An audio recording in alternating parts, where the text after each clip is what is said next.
अस्सलाम वालेकुम, मैं इमरान रफ़ीक। दोस्तों, आज की इस वीडियो में हम ये बात करेंगे कि हम लोड के बेसिस पे केबल की साइज स्क्वायर एमएम में कैसे कैलकुलेट करें। बहुत सारे लोगों को ये तो पता होता कि हमें कौन कौन से इक्विपमेंट्स यूज़ करने हैं, लेकिन उन इक्विपमेंट्स का लोड कितना है और उस लोड के बेसिस पे हमें केबल की साइज किस तरह से कैलकुलेट करनी है, ये उनको पता नहीं होता। तो ये वीडियो देखने के बाद आप इक्विपमेंट के किलोवाट में से एम्पेयर निकालना और उन एम्पेयर के बेसिस पे केबल की साइज सिलेक्ट खुद कर पाएंगे।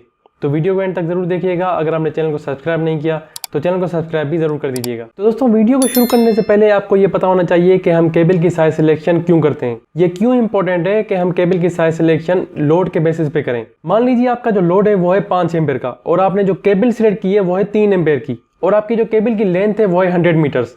तो आपका जो क्योंकि लोड जो है वो 5 एम्पेयर है और आपकी केबल जो है वो 3 एम्पेयर की है, उससे ज़्यादा वो लोड बर्दाश्त नहीं कर सकती। तो कुछ दिनों में या कुछ घंटों में ही आपकी जो केबल जो है वो जल जाएगी और डैमेज हो जाएगी। और क्योंकि वो 100 मीटर्स की है तो आपका खर्चा भी आएगा और आपकी जो मेहनत है पूरी की पूरी उसको ले करने की, वो पूरी की पूरी जो है वो ज़ाया हो जाएगी। और अगर आपने केबल की साइज़ जो है वो लोड से ज़्यादा जो है वो सिलेक्ट की है, मान लीजिए अगर आपका लोड जो है वो 5 एम्पेयर का है और आपने अगर केबल की सिलेक्शन जो है वो 10 एम्पेयर की है, तो आपकी केबल लोड तो बहुत ही आसानी से बेयर कर लेगी, लेकिन ये आपके लिए अनइकोनॉमिकल होगा। अब ये तब सही होगा जब आपको फ्यूचर में उस जगह पे कुछ एक्स्ट्रा लोड देना हो। मान लीजिए अगर आप जैसे घर की वायरिंग कर रहे हैं और आपको पता है कि इस जगह पे फ्यूचर में हो सकता है कि मैं एक्स्ट्रा लोड दूं, या आपको कंफर्म है कि इस जगह पे मैं एक्स्ट्रा लोड दूंगा, फिर तो सही है, आप 5 एम्पेयर की जगह पे आप 7 एम्पेयर या 10 एम्पेयर के हिसाब से आप जो है वो वहाँ पे केबल ले कर सकते हैं।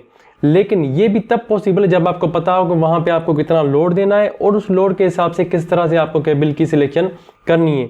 अगर आप जो है वो फैन की जो वायरिंग कर रहे हैं, या आप जैसे सॉकेट से लेकर फैन की वायरिंग कर रहे हैं या ट्यूबलाइट की वायरिंग कर रहे हैं, तो वो तो फिक्स होती है, उसके बाद जो है वो वहाँ पे लोड एक्स्ट्रा नहीं देना होता। तो वहाँ पे आपको उनके लोड के हिसाब से केबल की सिलेक्शन करना बहुत इंपॉर्टेंट है। अगर आपकी जो है वो फैन जो है वो 1 एम्पेयर या 2 एम्पेयर ले रहा है, अगर ओल्ड फैन है 2 एम्पेयर ले रहा है, तो आप जो है वो वहाँ पे 2 एम्पेयर के बेसिस पे ही जो है वो केबल की ले करें। अगर आप ज़्यादा करते हैं तो वो वहाँ पे अनइकोनॉमिकल हो जाता है। तो दोस्तों, अब हम बात करते हैं how to calculate cable size in square mm. दोस्तों, सबसे पहले हम बात करेंगे कि केबल की साइज कैलकुलेट करने के लिए हमें कौन कौन सी चीज़ों की रिक्वायरमेंट होती है। तो वहाँ पे आपको चाहिए पहले लोड इन किलोवाट्स और watts, voltage and equipment efficiency. अगर आपको नहीं पता कि एफिशिएंसी कहाँ से मिलेगी, तो आपके इक्विपमेंट के नेम प्लेट पे एफिशिएंसी जो है वो हमेशा लिखी हुई होती है। अब हम यहाँ पे सिंगल फेज की मोटर का लोड कैलकुलेट करेंगे और उस लोड के बेसिस पे हम केबल की साइज सिलेक्ट करेंगे इन स्क्वायर एमएम। तो सिंगल फेज के लिए हम यहाँ पे एक एग्जाम्पल ले लेते हैं कि हमारे पास जो लोड है वो है 1 किलोवाट का, वोल्टेज जो है वो 230 वोल्ट, जो कि हम सिंगल फेज के लिए यूज करते हैं यहाँ पे इंडिया पाकिस्तान में, और जो एफिशिएंसी है वो है 80%। तो ये सारी डेटा आपको इस फॉर्मूले में पुट करनी है।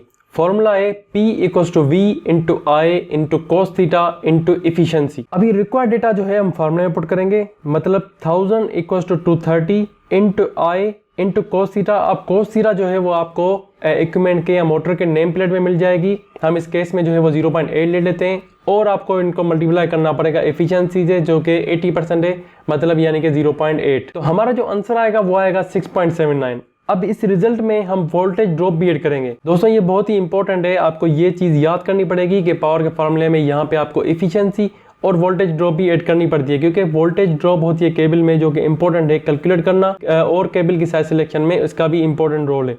तो आप ये बात नोट कर लीजिए कि आपको जो है वो केबल के फार्मूले में यहाँ पे आपको एफिशिएंसी और जो है वो वोल्टेज ड्रॉप भी आउटपुट में ऐड करना पड़ता है। अब वोल्टेज ड्रॉप को कैलकुलेट करने के लिए आपको एक और पॉइंट जो है वो नोट करनी पड़ेगी कि सिंगल फेज में 2% वोल्टेज ड्रॉप होती है। इसका मतलब है 6.79 एम्पियर का 2% जो होगा वो होगा 0.1358 एम्पियर। अब 6.79 प्लस 0.13 जो होगा वो 6.9 एम्पियर होगा। हम यहाँ पे राउंड ऑफ करके 7 एम्पियर ले लेते हैं। अब ये 7 एम्पियर के बेसिस पे हम केबल की साइज कैलकुलेट करेंगे इन स्क्वायर एमएम। अब दोस्तों, बात आती है कि हमें करंट तो मिल गया, लेकिन हमें केबल की साइज किस तरह से कैलकुलेट करनी है। तो यहाँ पे एक थंब रूल है केबल की साइज कैलकुलेट करने के लिए अलग अलग केबल्स के टाइप के बेसिस पे। आमतौर पे हम 2 टाइप्स ऑफ केबल यूज करते हैं, एक एल्यूमिनियम एंड दूसरी है कॉपर। तो यहाँ पे हम सबसे पहले एल्यूमिनियम की बात करते हैं। दोस्तों, 1 square MM aluminium cable 1.5 ampere load जो है वो बर्दाश्त कर लेती है और उसके लिए यूज होती है। तो यहाँ पे अगर आपका लोड जो है वो 7 एम्पेयर है तो 7 डिवाइड बाय 1.5 करेंगे तो यहाँ पे 4.66 स्क्वायर mm आ जाएगा। अब दोस्तों इनकेस अगर आप कॉपर कंडक्टर यूज कर रहे हैं तो 1 square mm copper conductor current carrying capacity is 2.5 ampere. तो हमारे केस में हम 7 डिवाइड बाय 2.5 करेंगे तो आपका आंसर आएगा 2.8 स्क्वायर mm। दोस्तों अब हम केबल की साइज कैलकुलेट करेंगे फॉर 3 फेज मोटर। तो यहाँ पे हम डेटा ले लेते हैं, जो रिक्वायर्ड डेटा है वो है load equals to 10 kilowatt, voltage जो है वो हमारी 440 वोल्ट है जो कि 3 फेज के लिए हम यूज करते हैं, और एफिशिएंसी हम यहाँ पे 80% ही ले लेते हैं। अब जो 3 फेज का लोड कैलकुलेट करने का फॉर्मूला है वो है P equals to √3 into V into I into cos theta into efficiency percentage. तो दोस्तों जब आप डेटा पुट करेंगे तो आपका आंसर आएगा 20.5 एम्पेयर। अब दोस्तों 3 फेज की मोटर में हम जो वोल्टेज ड्रॉप ऐड करते हैं वो होती है 5%। तो 20.5 मल्टीप्लाई बाय 5 डिवाइड बाय जब आप 100 करेंगे तो आपका 21.5 जो है वो एम्पेयर आएगा। अब अगर आप एल्यूमिनियम केबल का यूज कर रहे हैं तो 21.5 डिवाइड बाय 1.5 करेंगे, जैसा मैंने आपको थंब रूल बताया था एल्यूमिनियम के बारे में, तो आपका आंसर जो आएगा वो आएगा 14.3 स्क्वायर mm। और अगर आप कॉपर कंडक्टर का यूज कर रहे हैं तो 21.5 डिवाइड बाय 2.5 करेंगे, आपका आंसर आएगा 8.6 स्क्वायर mm। दोस्तों इससे ये भी साबित होता है कि अगर आप कॉपर कंडक्टर यूज करेंगे तो आपकी जो केबल की साइज है वो कम यूज होगी, और अगर आप एल्यूमिनियम यूज करेंगे तो आपकी केबल जो है वो मोटी यूज होगी। दोस्तों अगर आपको वीडियो पसंद आई हो तो वीडियो को लाइक एंड चैनल को सब्सक्राइब जरूर कीजिएगा। दोस्तों वीडियो थोड़ी बड़ी बनी है, अगर आपको समझ में ना आई हो तो आप पीछे जाके आप जो है वो इंपॉर्टेंट पॉइंट्स को नोट डाउन कर सकते हैं, आपको जो है वो वीडियो समझ में आ जाएगी। और अगर फिर भी वीडियो समझ में ना आए या कोई पॉइंट मुझसे मिस हो गई हो तो आप कमेंट सेक्शन में मुझसे पूछ सकते हैं, मैं आपको इंशाल्लाह जल्दी जवाब देने की कोशिश करूंगा। मिलते हैं ऐसे ही किसी इंटरेस्टिंग टॉपिक के साथ, तब तक आपकी स्क्रीन में दूसरी वीडियोस आ रही होंगी, आप वो देखें।